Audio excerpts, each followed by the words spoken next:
Oi, meus amores.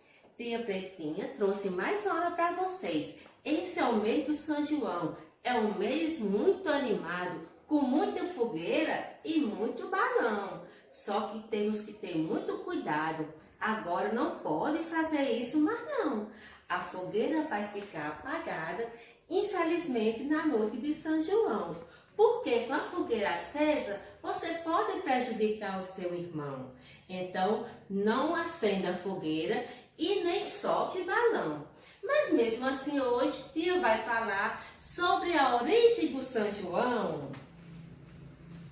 E aqui tia trouxe para vocês, olha só, o nome que deu origem a essa festa, São João. Então, vamos descobrir por que o nome da festa São João? Então, preste muita atenção. O que aconteceu que nós começamos a acender fogueira no São João? Conta a história que Maria ficou de visitar a prima Isabel. Mas Maria morava muito longe da sua prima Isabel. Então, como saber que Isabel estava prestes a ter um filho? Como anunciar? Se naquele tempo não tem os meios de comunicação que a gente tem hoje. Nem uma carta, minha gente, no tempo de Jesus, não tinha. Então, o que foi que elas combinaram? Isabel combinou com Maria que quando ela fosse ter o seu filho, ela iria acender uma fogueira. E assim aconteceu. Então, Maria soube exatamente o dia que o filho da sua prima Isabel ia nascer. E o seu primo recebeu o nome de quê? E o seu filho recebeu qual nome? Recebeu o nome João Batista.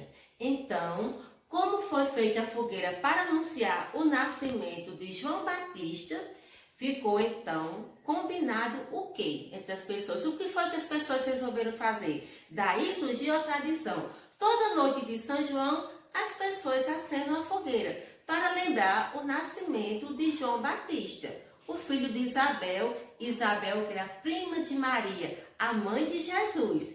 Todo mundo entendeu a história do surgimento das fogueiras? Então vocês vão fazer o seguinte, vocês vão dizer: olha, mamãe, esse ano a gente não pode acender fogueira, porque a fumaça pode prejudicar as pessoas que estão doentes. Então vamos deixar para o próximo ano. E o próximo ano nós vamos fazer uma linda fogueira e comemorar o São João com mais alegria, tá bom? Então, ó, beijo, tia Pretinha, e viva São João! Mas não pode acender fogueira não, tá certo? Tchau!